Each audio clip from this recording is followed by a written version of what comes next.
estado sembrando en el corazón. Bueno, yo puedo hablar de mis hijos de manera personal, pero también de nuestros estudiantes en el ministerio IBEC. Pero el día de hoy, hermanas, yo quisiera enfocarme un poquito a lo que viene siendo, hermanas, la palabra educación. Muchas veces nosotros pensamos en educación o si pensamos en darle a nuestros hijos la mejor educación, pensamos en la mejor escuela, pensamos en el mejor plantel, vámonos a la escuela donde mejor trabajen, porque estamos buscando una educación buena o la mejor educación para nuestros hijos. Pero déjame decirte que es importante que nosotros meditemos en el concepto que nosotros tenemos de educación. Educación, hermanos, es la formación destinada a desarrollar la capacidad intelectual, moral y afectiva de las personas, de acuerdo con la cultura y normas de convivencia de la sociedad a la que pertenecen. Esa es la definición que tú puedes encontrar en cuanto a educación. Ahora, ¿qué quiere decir esto? Dice esta definición: educación es la formación. ¿Sí?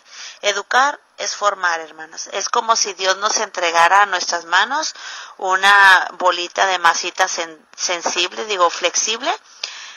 y tú le vas a dar la forma que quieras, como cuando tus niños juegan con plastilina y uno quiere hacer un monito, otro quiere hacer una nave, otro quiere hacer otra cosa, lo moldean, lo forman. La educación es eso. Dios nos ha entregado la responsabilidad de la formación de nuestros hijos. Cuidado cuando nosotros a veces no relacionamos en esas palabras, sino que en nuestra mente está educación, escuela. La educación se obtiene dentro de un aula de trabajo y las cosas no son así. Dice esta definición, la educación es la formación. Ahora, dice aquí que está destinada a desarrollar la capacidad intelectual, moral y afectiva. Aquí, hermanos, es donde yo veo integrado las tres cosas que debemos de nosotros poner en práctica, ya sea que tú eduques en el hogar o que estés por emprender un ministerio de educación cristiana o seas parte de un ministerio de educación cristiana. Están las tres áreas: intelectual, que tiene que ver con el conocimiento; moral, que tiene que ver con la autoestima o la estima de la persona; y afectiva, que tiene que ver con los aspectos emocionales. Entonces, estos tres aspectos son fundamentales y efectivos y totalmente están relacionados con la educación y formación de la vida de nuestros estudiantes. Entonces, debemos de entender muy bien, la educación no se obtiene en un aula de trabajo. La educación es la formación de la vida de mis hijos, de mis estudiantes, en tres aspectos: intelectual, moral y emocional. Ahora, ¿cómo se da esta formación? Dice aquí que esta formación, afectiva de las personas, de acuerdo con la cultura y normas de convivencia de la sociedad a la que pertenecen. Vamos a poner un ejemplo. Por ejemplo, cuando nosotros pensamos en aquellos niños que no han tenido la oportunidad de ir a una escuela pública, y el conocimiento que ellos adquieren no es con libros, ni con libretas, ni con lápices y borradores. El conocimiento que ellos tienen es bajo la práctica y bajo la enseñanza e imitación de lo que hacen sus padres o lo que hace la gente adulta que les rodea. Por ejemplo, la agricultura, la ganadería. No tuvieron que sentarlos en una silla, ponerles un pizarrón enfrente y darle una clase de lo que eso significa. Eso, conforme fue dándose a la práctica en su desarrollo de vida, fue la formación que estos pequeños o individuos tuvieron, por lo tanto ahora se dedican a ello. Eso es educación. Dice aquí que tiene que ver totalmente con la cultura y las normas de convivencia, hermanos, de la sociedad a la que pertenecen. Ahora, nosotros como pueblo de Dios, ¿a qué sociedad pertenecemos? Nuestros hijos en el núcleo familiar, ¿a qué sociedad pertenecen? Nuestros hijos en el núcleo de ambiente cristiano, ¿a qué sociedad pertenecen? Y en el ambiente de cuestión intelectual en la escuela, ¿a qué sociedad pertenecen? Si estamos hablando del núcleo familiar, bueno, la sociedad con la que ellos conviven son nosotros como padres, sus tíos, sus abuelos, sus hermanos y la gente más cercana. Por lo tanto, si es una familia que teme a Dios y tratamos de guardar sus mandamientos, de vivir bajo la luz del Evangelio, aplicando las verdades de Cristo a nuestras vidas, entonces ese es su entorno, es de convivencia y de sociedad. Ahora, si nosotros nos extendemos un poquito más, el siguiente núcleo de sociedad es la iglesia. Sus hermanos en Cristo, su pastor, sus líderes espirituales, maestros de escuela dominical. Por lo tanto, si yo cuido el aspecto familiar y el aspecto en mi iglesia de una buena formación, entonces puedo estar pensando, estamos dando una buena educación. En casa hemos enseñado a nuestros hijos a temer el nombre de Dios, a considerarlo en todos sus caminos, vamos bien. En nuestra iglesia, nuestro pastor está enfocado al interés de la edificación y el crecimiento de nuestros corazones, vamos bien, estamos educando bien. No tiene que ver con la escuela donde tú lo llevas, ni qué tanto conocimiento académico ha estado en la mente de nuestros niños. Eso no es educación, hermanos. Ahora, si yo extiendo un poquito más el núcleo social de mis hijos, entonces voy a empezar pensar en el ambiente escolar donde ellos están desarrollando. Y es ahí, hermanos, donde nos topamos.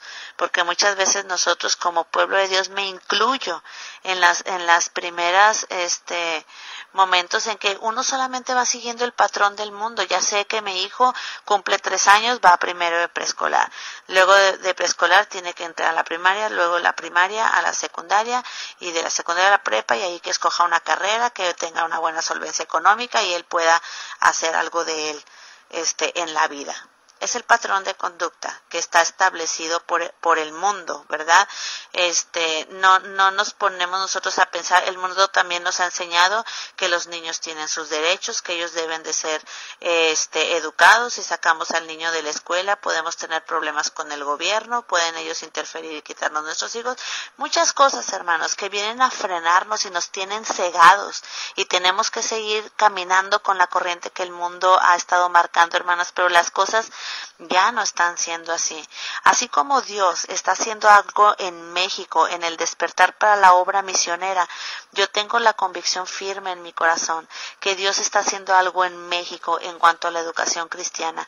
Cada vez son más las familias que se suman a creer que educación cristiana es plan de Dios para su pueblo y para las familias que buscamos vivir bajo el temor de Dios y glorificar su nombre.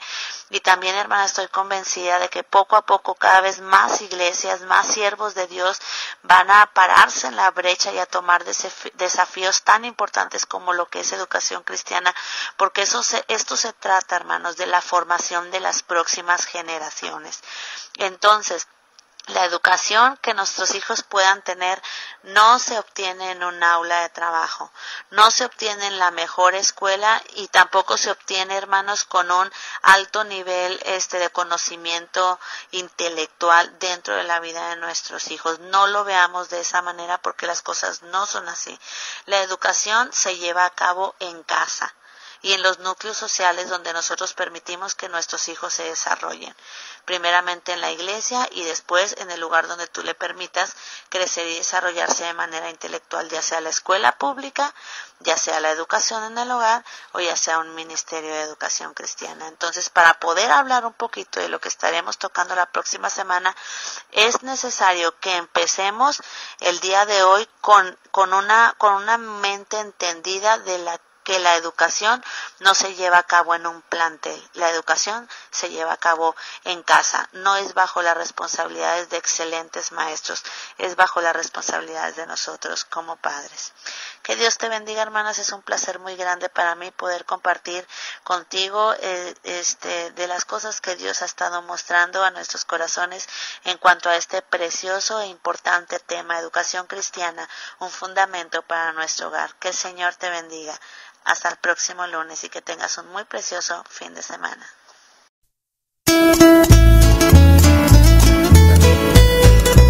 Escuchen la voz de Victoria, la estación de bendición.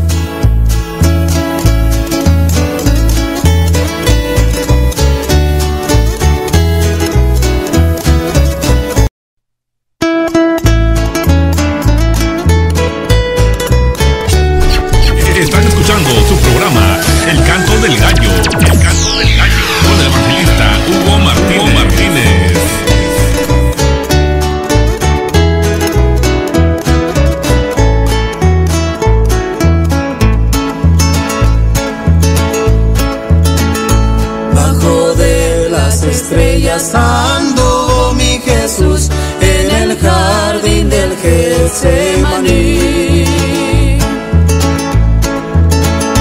donde nunca se oró. Cristo se arrodilló cuando oró bajo del olivar.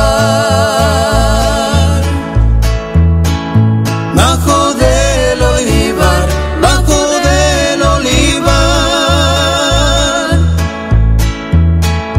Fue mi Cristo a solas a orar.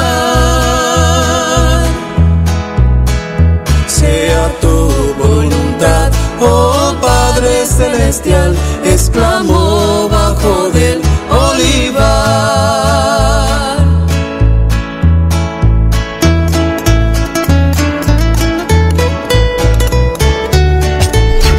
Están escuchando su programa, El Canto del Gallo. El Canto del Gallo, con el evangelista Hugo Martínez.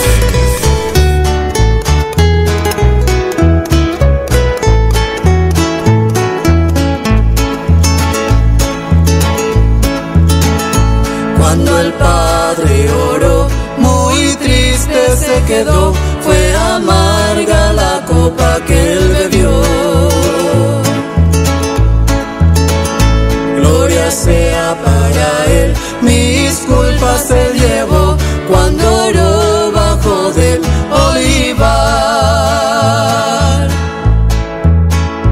Bajo del olivar, bajo del olivar. Fue mi Cristo a solas a orar.